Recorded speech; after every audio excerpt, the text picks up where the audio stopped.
और जयपुर से बड़ी खबर सामने आ रही है। न्यू सांगानेर रोड पर तोड़फोड़ पर हाईकोर्ट की अंतरिम रोक। आपको बता दें कि रोड की चौड़ाई 200 फीट करने पर अंतरिम रोक लगाई गई है। दरअसल 11 याचिकाकर्ताओं की याचिका पर हाईकोर्ट में सुनवाई हुई और हाईकोर्ट ने मामले में जेडीए से जवाब भी मांगा है। निजी जमीन पर कार्रवाई पर कोर्ट ने जवाब मांगा कि आखिर निजी जमीन पर आपने कार्रवाई कैसे की है।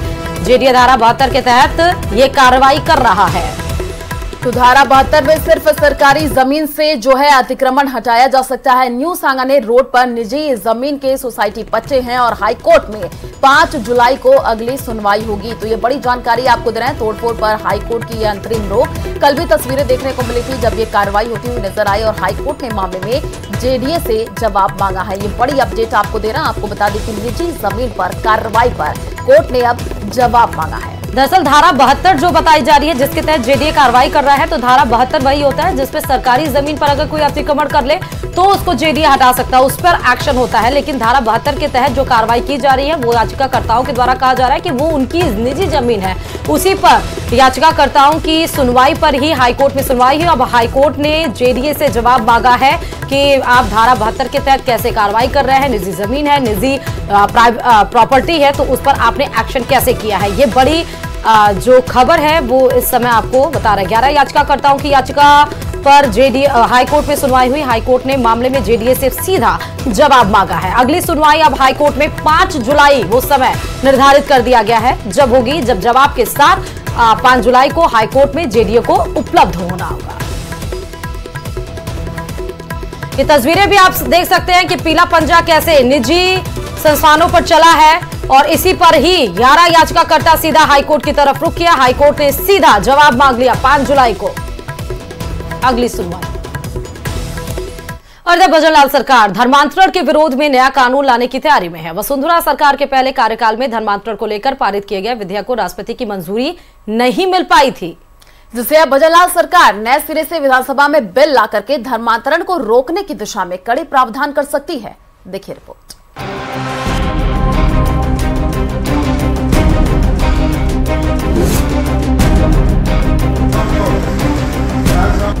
शंकर सिंह रावत ब्यावर से चौथी बार विधायक हैं, लेकिन इलाके में धर्मांतरण की घटनाओं से खासे चिंतित हैं और अपनी ही सरकार से कह रहे हैं कि धर्म विशेष के बाहरी लोग धर्मांतरण की गतिविधियों को लगातार बढ़ावा दे रहे हैं।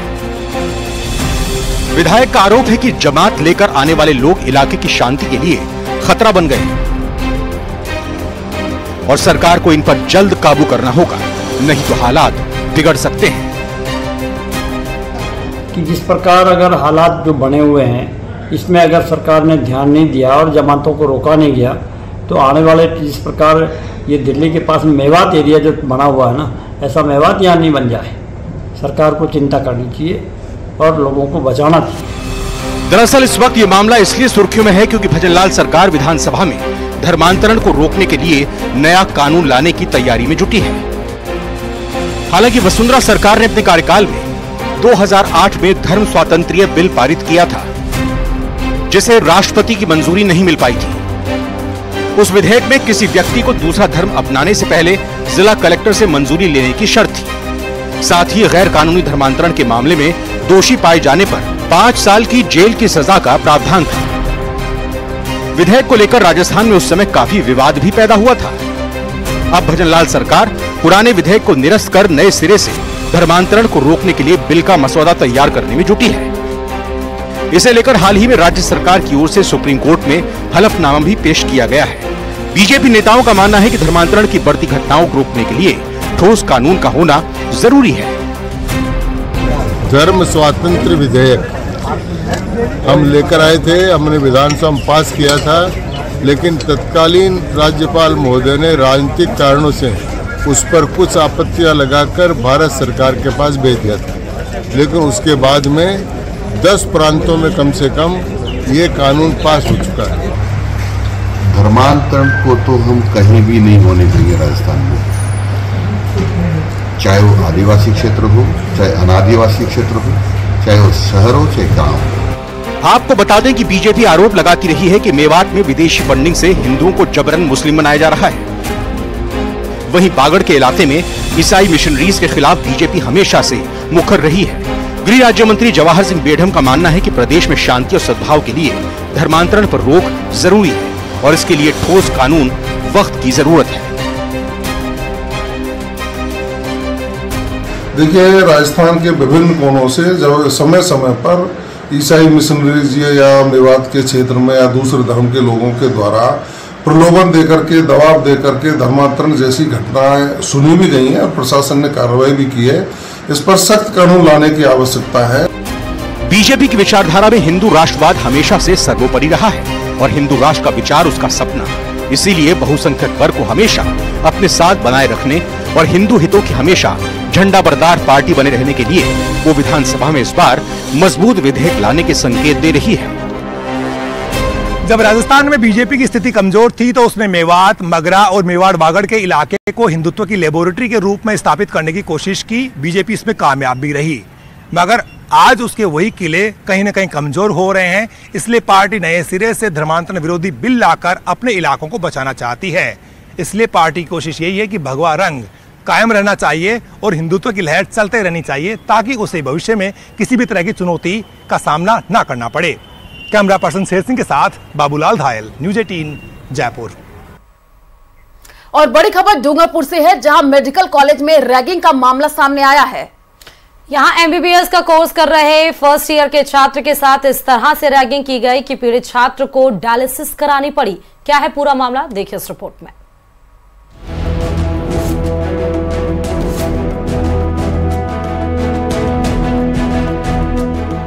एमबीबीएस का कोर्स, रैगिंग का डोज।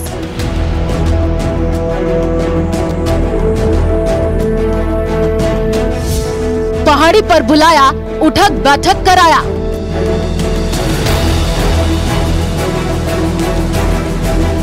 आरोपी सस्पेंड, कब होगा रैगिंग का एंड? इंटरैक्शन के नाम पर कॉलेज के जूनियर्स को परेशान करने की प्रथा कोई नई बात नहीं है।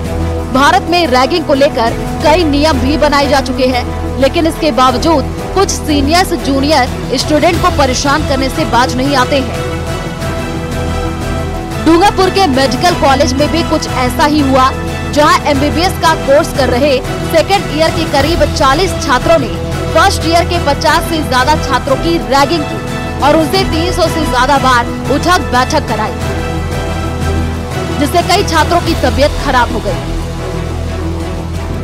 करीबन 70 बच्चे थे जो हमें बाहर लेके जाया गया था और इंटरेक्शन के लिए।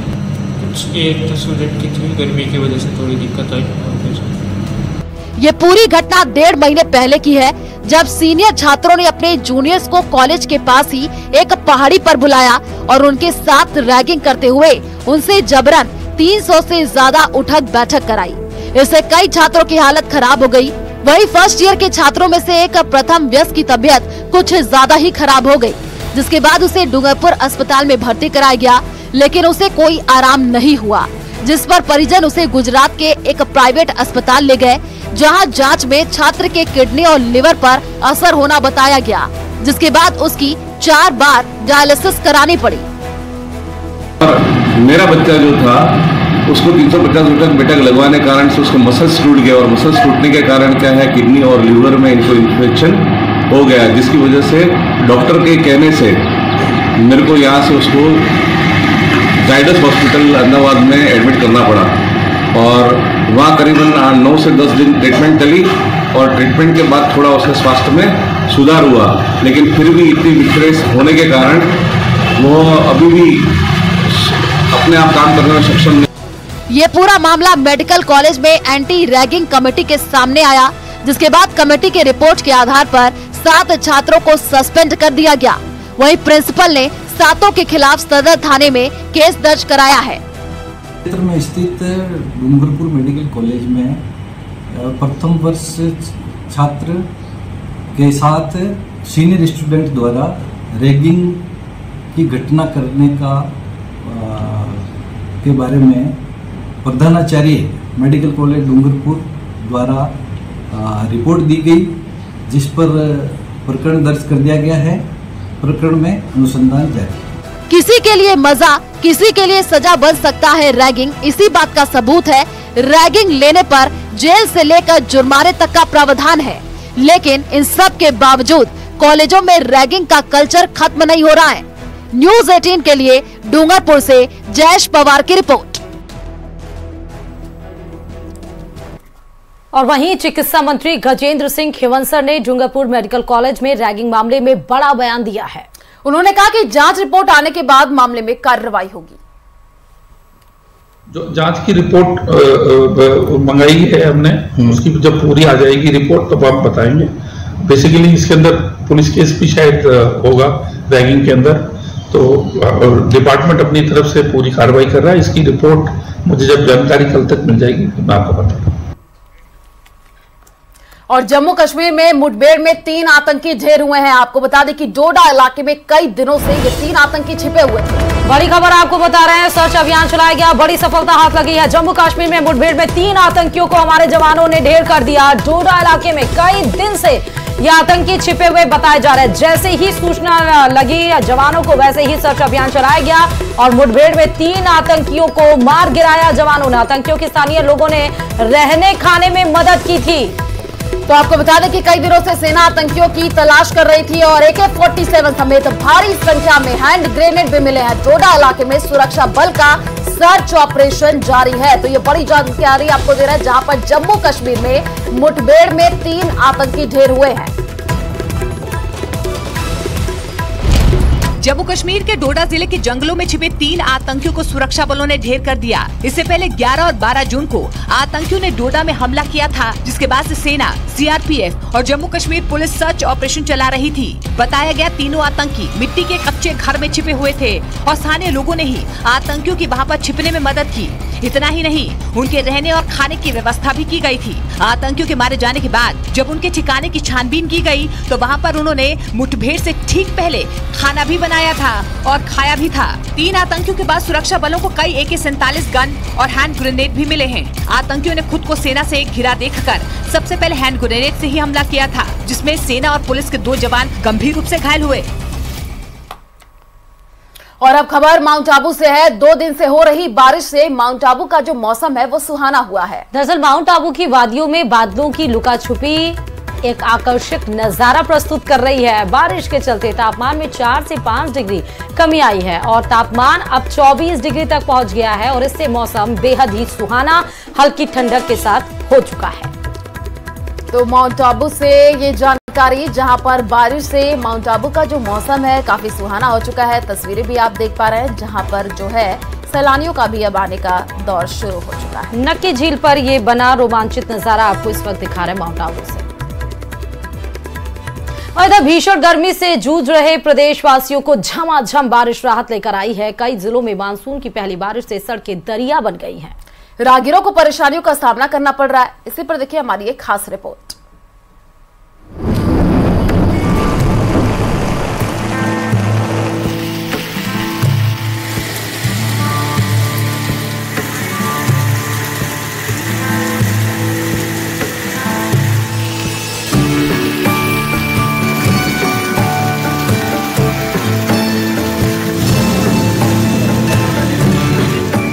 भरतपुर में तेज बारिश की वजह से शहर के मुख्य बाजारों और सड़कों पर करीब 2 इंच तक पानी भर गया। वाहन चालकों को भारी दिक्कतों का सामना करना पड़ा, तो वहीं दुकानों में पानी भरने से व्यापारियों का सामान भीग गया। मानसून की पहली ही बारिश ने नगर निगम के दावों की पोल खोल दी। नालों की सफाई नहीं होने से सड़कों पर भी पानी भर गया है। अभी भी आसमान में काले बादल छाए हुए हैं। उधर धौलपुर में तेज हवाओं के साथ मूसलाधार बारिश का दौर शुरू हो गया है। उमस भरी गर्मी से लोगों को जहां राहत मिली तो किसानों के चेहरे खिल उठे। वहीं शहर की सड़कें दरिया बन गई। निचले इलाकों की दुकानों और घरों में पानी घुस गया। सड़कों पर वाहनों की रफ्तार पर ब्रेक लग गया। गाड़ी चलाने में लोगों को परेशानी का सामना करना पड़ा। तो झीलों की नगरी उदयपुर में भी इंद्रदेव जब मेहरबान हुए। सुबह से गर्मी की तेज तपिश के बाद दोपहर बाद मौसम ने अचानक से करवट बदली और तेज हवाओं के साथ झमाझम बारिश का दौर शुरू हो गया। बारिश के साथ ही लोगों ने उमस भरी गर्मी से राहत की सांस ली। इसके साथ ही झीलों की नगरी उदयपुर का मौसम भी बेहद सुहाना हो गया है। उधर करौली में मानसून की पहली बारिश ने लोगों को जमकर भिगोया। दोपहर बाद घने बादल छा गए और तेज हवा और मेघ गर्जना के साथ झमाझम बारिश हुई। मौसम विभाग ने भी मेघ गर्जना और तेज हवा के साथ बारिश की चेतावनी दी थी। जोरदार बारिश के चलते सड़कों पर पानी बह निकला। तो वहीं डीडवाना की सड़कों पर जलभराव हो गया। गाड़ियां पानी में डूबी हुई नजर आईं। कई लोग पानी के तेज बहाव में गिर पड़े। सड़कें समंदर बन गईं। फवारा सर्किल, गोपाल गौशाला road, bus stand, Nagauri gate इलाके में बारिश की वजह से जनजीवन प्रभावित हुआ। बारिश से मौसम खुशनुमा बना हुआ है। तो वहीं झुंझुनू के गुढ़ा कस्बे में दोपहर बाद मौसम का मिजाज बदला और तेज हवाओं के साथ करीब आधे घंटे तक झमाझम बारिश हुई है। गुढ़ा कस्बे की सड़कें पानी से इस दौरान लबालब हो गईं। सड़कों पर पानी जमा होने से वाहनों की रफ्तार भी थम गई।